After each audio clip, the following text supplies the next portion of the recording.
Welcome to Surrender School.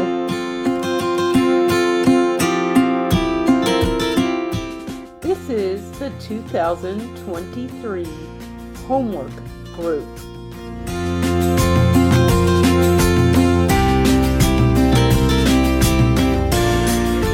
About that time, let's go ahead and get started. We're going to, if it's okay with everybody, I'm going to go ahead and start with the set-aside prayer. Just to invite God in for a moment, or invite our higher powers in for just a moment. After a moment of silence, set aside prayer.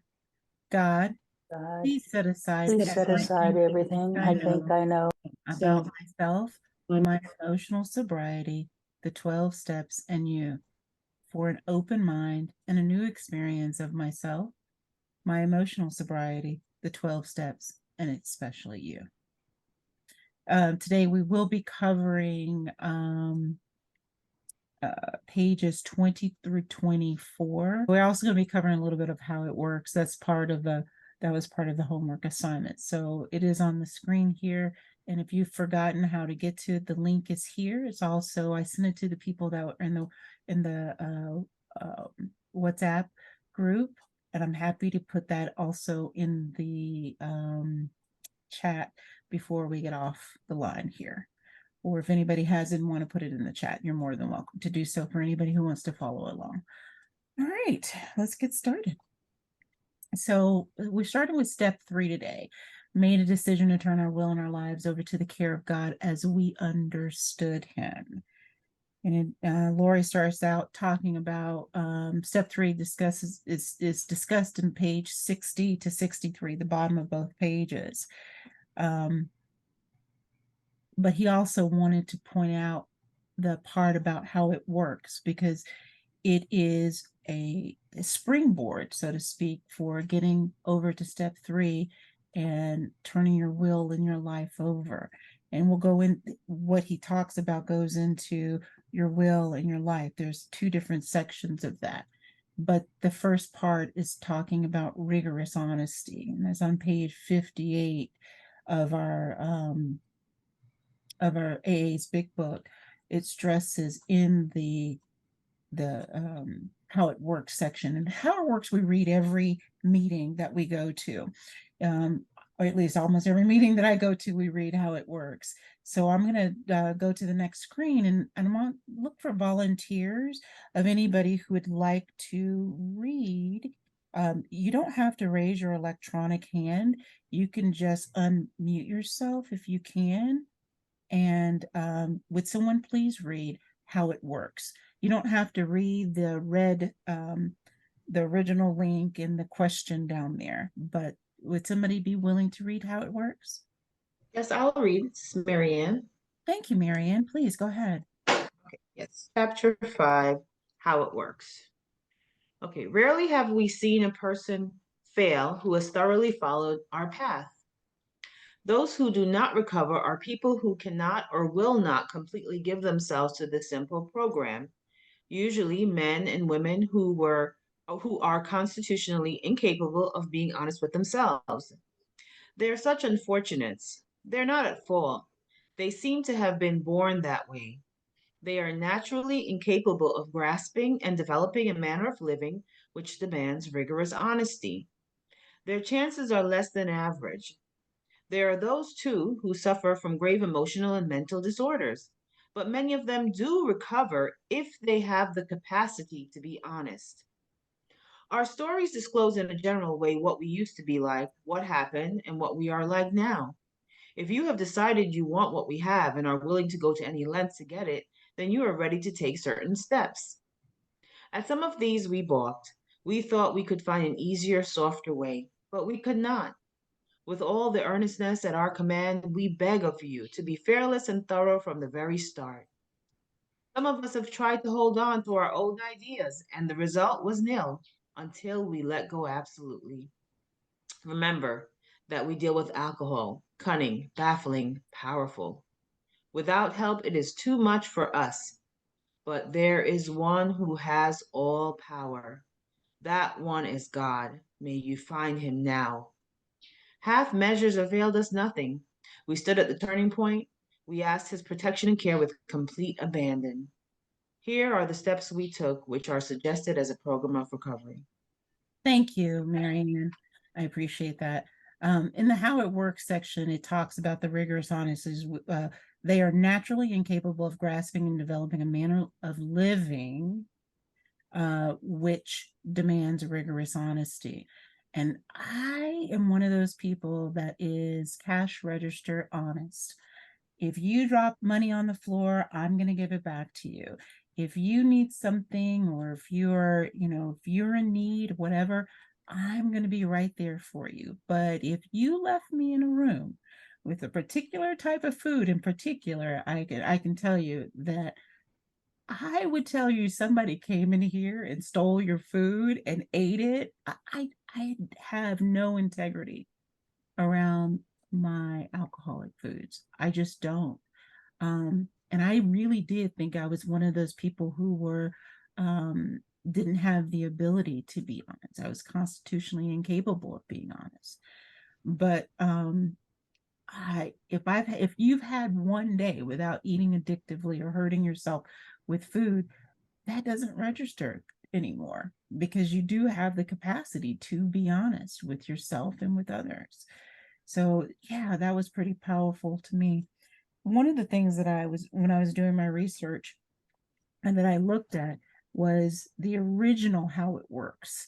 And there's a link in the document that I sent you that I won't share it here. However, I did put it into the PDF file that I sent out in our WhatsApp group.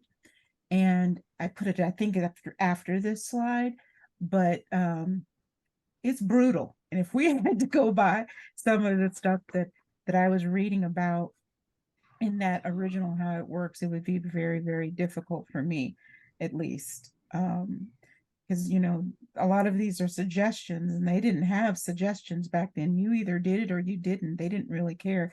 As a matter of fact, the very last very last line says, if you are not convinced of these vital issues, you ought to reread the book at this point, or else throw it away. That's for real. He was not playing with us. So I was like, oh, wow, that's pretty rigorous. So yeah, I'm sorry. So let's go on to the next slide. As a matter of fact, at the end of How It Works, it goes into the steps.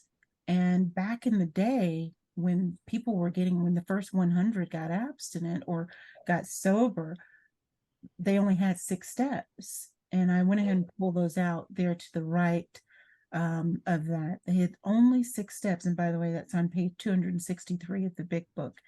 And it was actually Earl T, his story called He Sold Himself Short.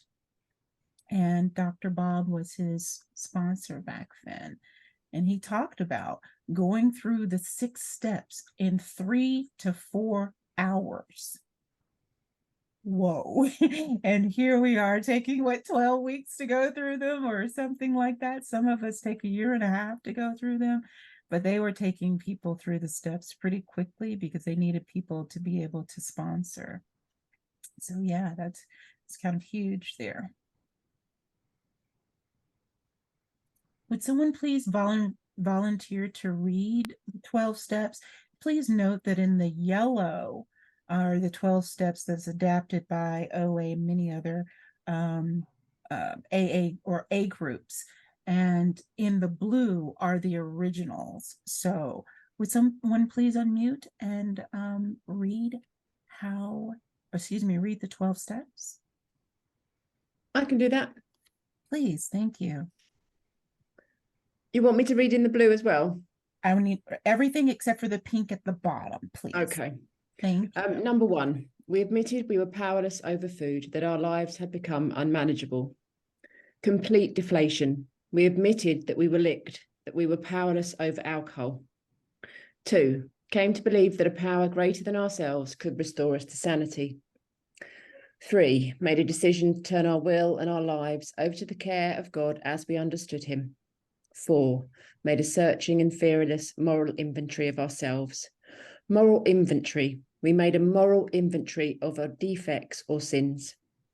5, admitted to God, to ourselves, and to another human being the exact nature of our wrongs. Confession. We confessed or shared our shortcomings with another person in confidence. 6, we're entirely ready to have God remove all these defects of character. 7, humbly asked him to remove our shortcomings. 8, made a list of all persons we had harmed and became willing to make amends to them all. 9, made direct amends to such people wherever possible, except when to do so would injure them or others. Restitution. We made restitution to all those we had harmed by our drinking. 10, continued to take personal inventory and when we were wrong, promptly admitted it. 11, sought through prayer and meditation to improve our conscious contact with God as we understood him, praying only for the knowledge of his will for us and the power to carry that out. Dependence and guidance from a higher power. We prayed to whatever God we thought there was for power to practice these precepts. 12, having had a spiritual awakening as the result of these steps, we tried to carry this message to compulsive overeaters and to practice these principles in all our affairs. Continued work with other alcoholics. We tried to help other alcoholics with no thought of reward in money or prestige. Thank you, Jill. I appreciate it. So what Lori says here is that the original 6 steps were basically step 1, 4, 5, 9, 11, and 12. Other steps were added in order to make certain that we had no loopholes. And I don't know about you guys, if I had to follow just these 6, I probably would have found a way to omit 2 or 3 of the 12 steps here. Certainly. I am that loophole girl for sure. All right, let's move on to the next slide. Would someone please volunteer to read the next slide?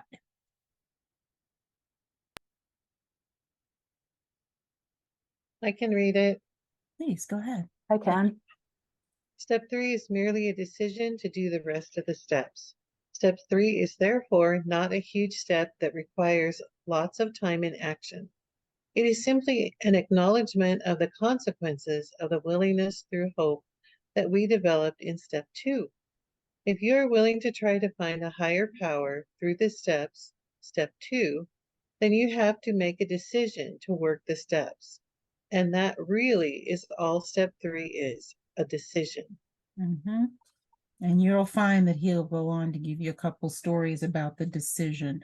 I'm going to go ahead and go to the next slide. I need a volunteer to read the next one, if I could, please. I could do that. Please, and thank you. You don't have to raise your hand, just unmute and keep going. Okay, so my decision to turn my will and my life over to the care of my higher power is simply a decision. It's not actually turning my will and my life over. It's just a decision to do that. In order to turn my will and my life over, I have to get rid of the things in myself that are blocking me from my higher power. Question: what's blocking you from your higher power? I'd love a little feedback on that. What's blocking you from your higher power? Does anybody want to chime in here with what do you think is blocking you from your higher power? And just for an example, I know mine is my fear is a lot of mine. It's just absolute fear of trusting, because I don't trust very easily. So it's absolutely blocking me. And then when I have that fear, I turn to food. And when I eat that food, that becomes my higher power. And that's the only higher power I have. So I'd love to hear from 1 or 2 of you. What's blocking you? Sandra, old Sandra, I believe my old belief systems are blocking me. Mm-hmm. Yeah, same here. Yeah, thanks. Thanks, Sandra. Does anybody else want to chime in here? This is Joy. I'll chime in. My shame and embarrassment, my my shame makes it so I deny who I am. I'm afraid to share about what's really going on for me. I'm afraid of my feelings. I feel they're unworthy at times, and I'm learning how to reach out to others and to not be ashamed of what I'm feeling. So that's one of the things that blocks me. Thanks. That's pretty powerful. Thank you. I'm right there with both of you. I appreciate it. If anybody else wants to chime in before I go to the next slide. Yeah, go ahead. Kay. Hi, this is Okay, go ahead. Kay, Kay, and then Francine. Okay, can you hear me okay? Absolutely. I just want to say that it's a lot of it is fear of what other people think of me. And if I'm honest about some of the things I do, I'm afraid I'll be rejected and not feel a part of. And so again, that's my old belief system, is that my value is in what other people think of me. And I'm working hard to get past that, but it's a long time coming. Thanks. Thank you. Appreciate it. Thanks for being honest, Francine. good morning. Mhm. I just had to be honest that I still struggle with steps 1 and 2, just accepting that this is a disease, accepting that I have it, accepting that I'm powerless. I'm challenged with that, and I think it's just really come out this time as I'm going through the steps that I really have an issue with that. I'm right there with all of you. So thank you so much for your honesty. We'll have more questions peppered throughout the slides here. So I'm going to go on to the next slide for now. May I speak? Of course, please go ahead. Thank you. I think that I'm having a trouble time with the food, and that obviously creates it creates a problem. It blocks me with God. And I think that sometimes I get into my will, I can do this, versus leaning on him to help me through this. And that's all I had to say. Oh yeah, those barriers that for me for a long time was a barrier as well. I'm so there with you. Just, is this really, I can do this. I should be able to do this. And if I could, I would. And I just don't have the power. I just simply don't. Now I can see that. Hey, Claudia asked me to share for her. She wrote it to everyone in the chat that she's blocked by her old habit of control.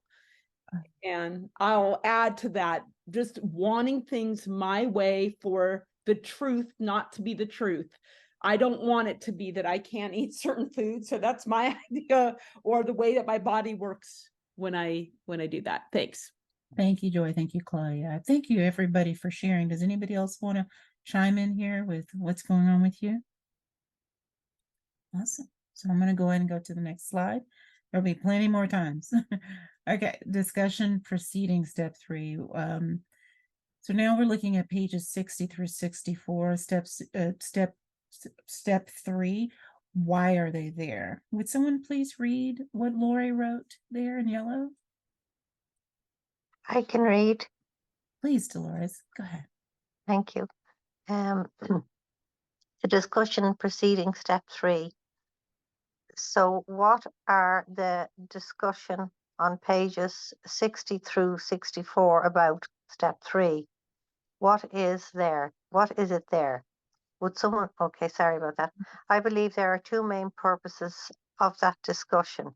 The first is to explain why we have to make the decision to turn our will and our life over. This involves a discussion of selfishness from the big book's perspective. The second is it tells us what we have to do in order to make the decision. This involves setting out the words of the step 3 prayer. Thank you, Dolores. it took me a long time to recognize that selfishness part. It just took me far too long. So we're going to move on to the next one. The pages discussing the why are divided into two parts. The first part at the bottom of page 60 to the bottom of page 63 discusses the will part, turning my will over. And then the second part is discussing turning my will and my life, the life part, turning that part over. So we're going to go on to the next slide.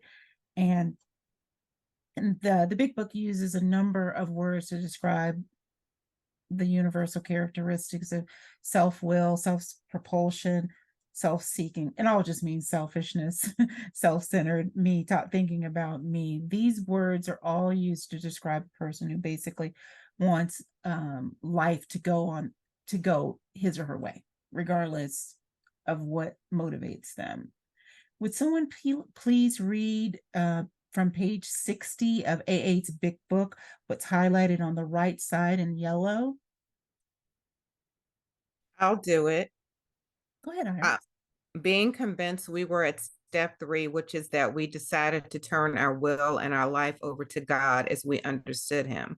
Just what do we mean by that? And just what do we do? The first requirement that we be convinced that any life run on self-will can hardly be a success. On that basis, we are almost always in collision with something or somebody. Even though our motives are good, most people try to live by self-propulsion. I know I do. That is certainly describing me there. I'm going to go on to the next slide. It says, this notation of selfishness, wanting my way, is at the heart of the big book's approach to the steps. Selfishness, according to the dictionary, is wanting my way for my own comfort and convenience. The big book, however, discusses selfishness in a broader, more generic way, wanting my way, period. Not only for my own comfort or convenience, but perhaps for best motives as well. And if I can get a volunteer, Kay, would you please volunteer to read the what's in yellow? I can read, yes. Thank you. Selfishness, self-centeredness, that we think is the root of our troubles. Driven by 100 forms of fear, self-delusion, self-seeking, and self-pity, we step on the toes of our fellows and they retaliate. So our troubles, we think, are basically of our own making. They arise out of ourselves, and the alcoholic is an extreme example of self-will run riot, though he usually doesn't think so. Above everything, we alcoholics must be rid of this selfishness. We must, or it kills us. And I think that people who struggle with what I think we all on the call struggle with, some form of using food to deal with life. Mine looks like food addiction, that our death is slow. It's through heart attacks and strokes because we've eaten ourselves into it, or we've starved ourselves. In some cases, there are people who suffer from anorexia and bulimia that have starved themselves and have injured themselves on the inside, much like the alcoholic has done. It still is self-will run riot, no matter how you look at it. Can someone describe how self-seeking and self-delusion has kept you in your compulsion and your addiction?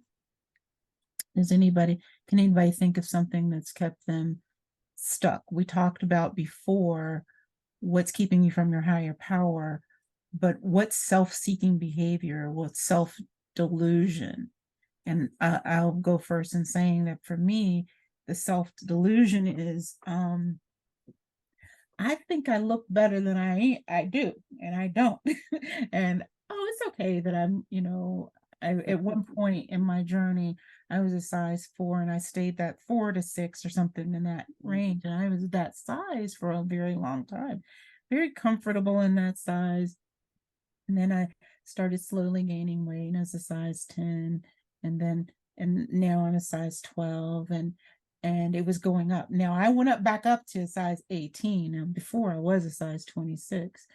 And I was so delusional. I was delulu, as the young people say these days. I was so delusional that I was like, this this isn't that bad. I was still trying to squeeze into size 6s, knowing my behind was not a size 6 at all.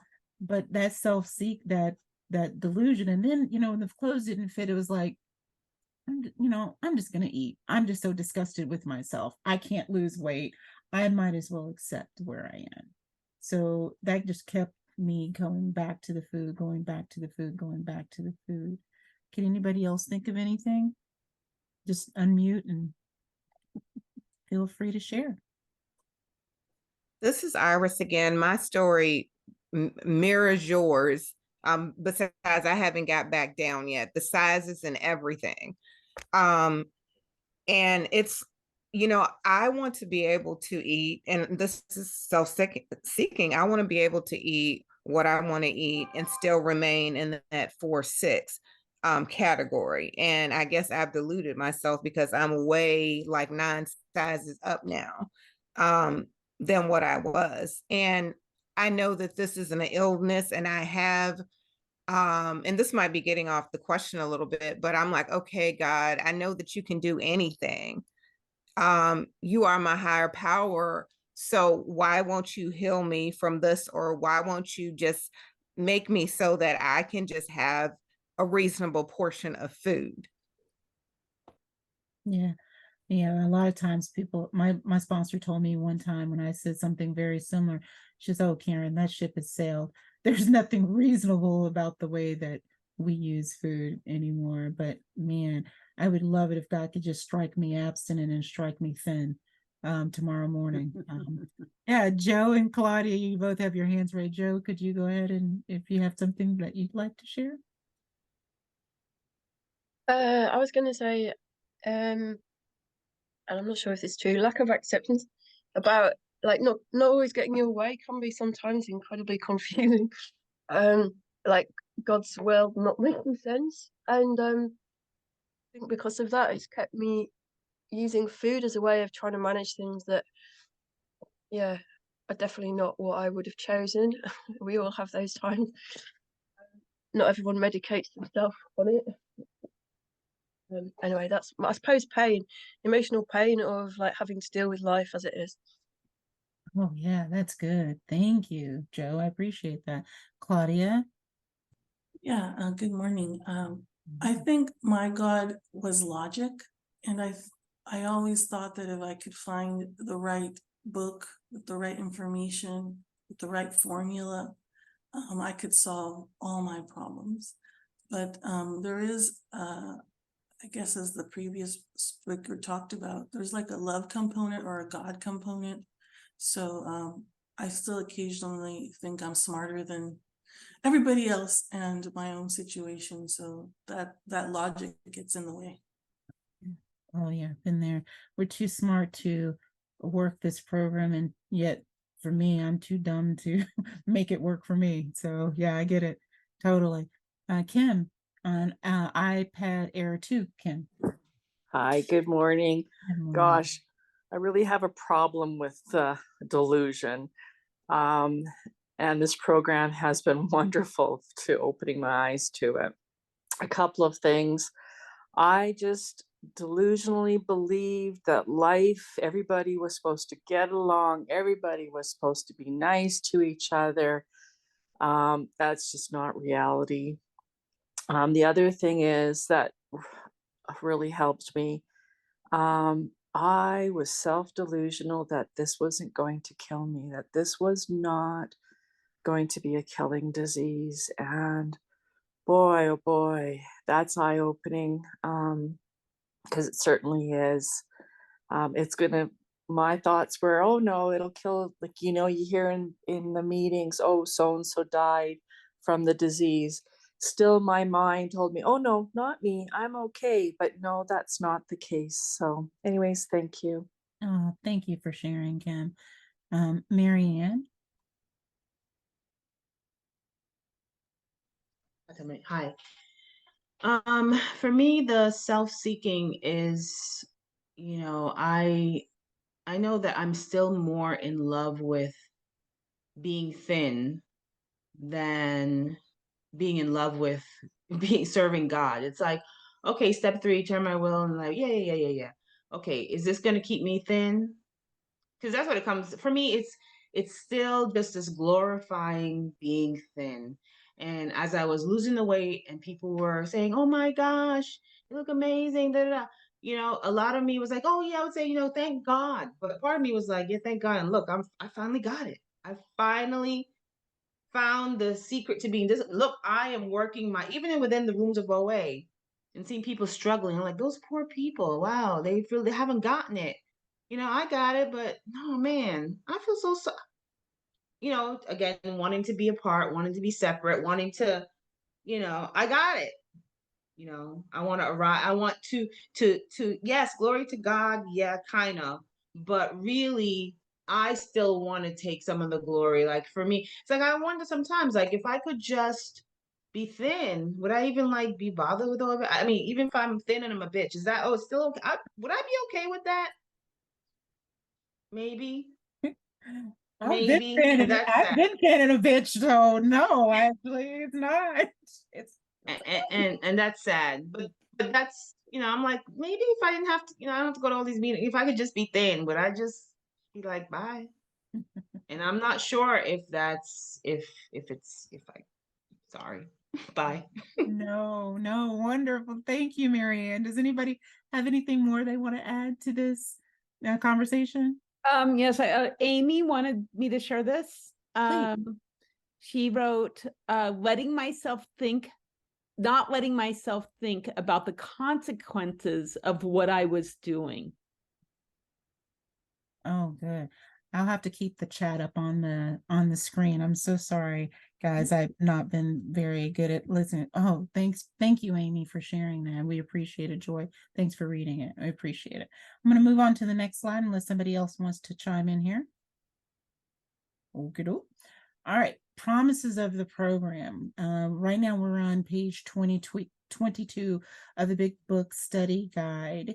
At the top of page 63 in the Big Book has some promises, or at least some people call them promises. What Lori says is some people interpret these promises as the step 3 promises. And he says, I've been taught that that is not the case. He goes on to say in the next slide, you'll find out what that really means. Let's read these promises carefully. And he says, let's emphasize and forward-looking parts of these promises. Would someone please volunteer to read the yellow section right under the words, would someone volunteer to read? Joe, would you please read? Yeah, I can if you don't mind a slight cold. When we sincerely took such a position, all sorts of remarkable things followed. We had a new employer. Being all-powerful, we provided what we needed. If we kept to him and performed his work well. Established on such a footing, we became less and less interested in ourselves, our little plans and designs. More and more, we became interested in seeing what we could contribute to life. As we felt new power flowing, as we enjoyed peace of mind, as we discovered we could face life successfully, as we became conscious of his presence, we began to lose our fear of today, tomorrow, or the hereafter. We were reborn. And then on the next slide, it says these are really promises of the whole program, not just step 3. He wanted to, I'm going to admit somebody into our discussion here. He wanted to point out that these are not just 3rd step promises, that these are promises that are for the entire program. Would someone please volunteer to read the yellow section? And it says that, by the way, we get a new job description once we've gone through the steps. Would someone please read what that new job description is? Hi, Kim. Hey, Kim, go ahead. Your job now is to be at the place where you may be of maximum helpfulness to others. We can't do that job until we have worked the steps and recovered. The Big Book makes that clear on page 164, but obviously we cannot transmit something we haven't got.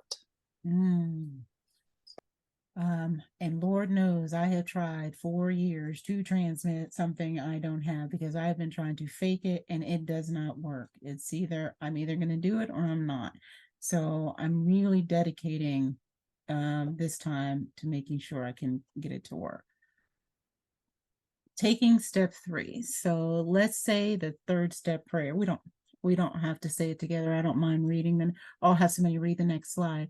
The big book says that the language is optional so long as the idea is expressed, and that it's very desirable to say that prayer with the understanding, with an understanding person. So if you've ever taken the steps before and you have a sponsor and then you say this third step prayer together, it's very powerful. I've done it a couple of times. It's a very powerful moment. I'm going to go to the next screen, which is the third step prayer. Can I get a volunteer to read the third step prayer, please? I can. I can. Oh, go ahead. Okay. Go ahead, Jill. Okay. God, I offer myself to thee to build with me and to do with me as thou will. Relieve me of the bondage of self that I may better do thy will. Take away my difficulties that victory over them may bear witness to those I would help of thy power, thy love and thy way of life. May I do thy will always. Thank you, Jill. Did you notice it didn't say, may I do my will always? It's thy will. It's God's will, or it's your higher power that you've chosen, and not Karen's way. I have to remember that every morning. And this is a prayer that I say as a part of my prayer meditation routine. And that is a beautiful prayer, as Lori says, is offering ourselves to God. We are certain. Okay. We want certain things to happen. We want relief from bondage of self. I had to go look up bondage of self, what that really means. All that really means is selfishness. And that's what's at the bottom of the screen in the center there. There's a link at the bottom. If you've received this PDF file that says bondage of self, that's where I got this information. It's just basically wanting everything to go your way. As we learned in the reading about the actor and so on. We don't have to really, really, really be ready, he says. It is simply making a decision. Remember, we make a decision to travel, but until we get in the car or buy the plane ticket, we've not done anything. And that's really all step 3 is doing for us, is just asking us to actually just decide. The big book constantly reminds us that faith without works is dead. We have to take action, and that action will be cleaning house in step 4 through 9, which will start next week. Step 4 will start next week, so we'll be posting that. And at the end of these 4 pages that we read, there were some questions. And I would just love to open the discussion. I forgot what the next one is. Okay. I would love to open the discussion at this time. If anybody did the homework and you have comments or questions or concerns that you want to maybe, have the group assist with.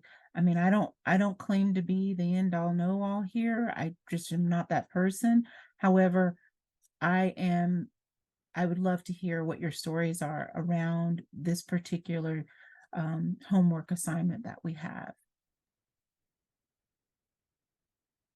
So the first question is, if you look at your frustrations and feelings about the past, do you see how those arose because things just didn't happen your way? Does anybody have any comments? I'll share. This is Joy. I totally see how I wanted everything to go my way. The actions of every person. And it's really great now because I'll tell you what I'm experiencing here. Haven't really ever been abstinent for any period of time, and certainly not this clean, other than one time in my life, because it doesn't matter why. But what I'm noticing is that without the food blocking me, I am so much more able to see how I want, and I'll just do my family members because those are the hardest. Those are my loved ones close to me. I want my husband to be and do what I want him to do. And the same thing with my son. I have ideas about what he should be doing. He's taking a break from college and might not go back. Right now, he doesn't have a job, but he has autism, and he says he wants to volunteer. I have all these things that he should be doing every single day. And I have to let go of everything. And when I do, I have more room to see how that wanting and how that arranging causes so many problems, and how when I am constantly working to drop that because I don't know what they should be doing, and then I can focus on me and my program. I can focus on being abstinent. And because I don't know what to do to be abstinent, I have to actually right now, because I'm new to it, I'll reach out and rely on others. And it is taking all of my energy just to not eat. So I can't be in my head about what other people should be doing anymore in my life, doing or not doing. I don't know if that made any sense, but It does. It does. It helped me to remember something as well, that I had a sponsor once told me to tell me something similar about with my niece, was going through something very similar as you spoke about, and she said, Karen, Ashley has a higher power, and that higher power is not you. Stop trying to be Captain Save-A-Ho and just let her fail if she's going to fail. It was eye-opening for me, because I have that, I need to save everybody. I need to, be in everything, control everything. And it never turns out. It never turns out. Anybody else want to share on any part of the homework or any question? Joe, please go ahead. I had a question. I have to admit, I haven't yet done these questions yet, but looking at them, I just wondered how, if you haven't done step 4, that you could be serene about any of this. Like, I can't think of an example in my own life where I'm serene about things that didn't go my way, if I'm honest. I'm sorry, that you can't think of a time in which you were stewing in your head about something that didn't go your way? No, that I'm not, that I still have a lack of serenity about things, and that I just wondered, like, how at step 3 anyone could be any different unless they've got any special powers, without having done step 4, to try to look at some of the roots of why you're not serene about things not going your way. It was okay. It was more a question. I'm just curious. Okay. Just a reminder, step 3 is just a decision. You're just making a decision. You're not actually taking any action. It isn't until step 4 that we're taking the action. So I don't know if that helps or not. Does anybody else have any thoughts on that? Claudia, do you have any thoughts on that, or did you not want to make Mine was about the questions. Okay, go ahead. Please go ahead. So my the question, the thing that comes to mind is, I always want to know why did this happen to me? Why? And then also trying to make it personal, like, oh, what's wrong with this person? Like, why did they do this? Or why do I have to go through this situation? And what I've learned is that really, sometimes stuff just happens. It takes me a while sometimes to get to that point, but when I finally do, and just, I can finally move through it. So again, the logic part of me is really one of the challenges for me, but trying to understand why, which has been in many regards a gift, in my career and stuff. But in certain things, I realize I just won't ever know why. And that's fine. Yeah, we have to get comfortable with that. But Joe, I'm going to go, thank you so much, Claudia. Joe, I'm going to go back to what you said earlier. What I'm going to do is, let's put that into the questions in the the meeting that Linda's going to be leading today, she may have a better way of understanding it, because I don't think I have that information. But if somebody else on here wants to comment on either one of these, what Joe said, I'm sure she would be happy to hear from us. Or if anybody has any concerns about any more of the questions, because if not, we can wrap it up a few minutes early, and I'll let you get your breakfast in before we have to go to our the big meeting. I would be interested to hear.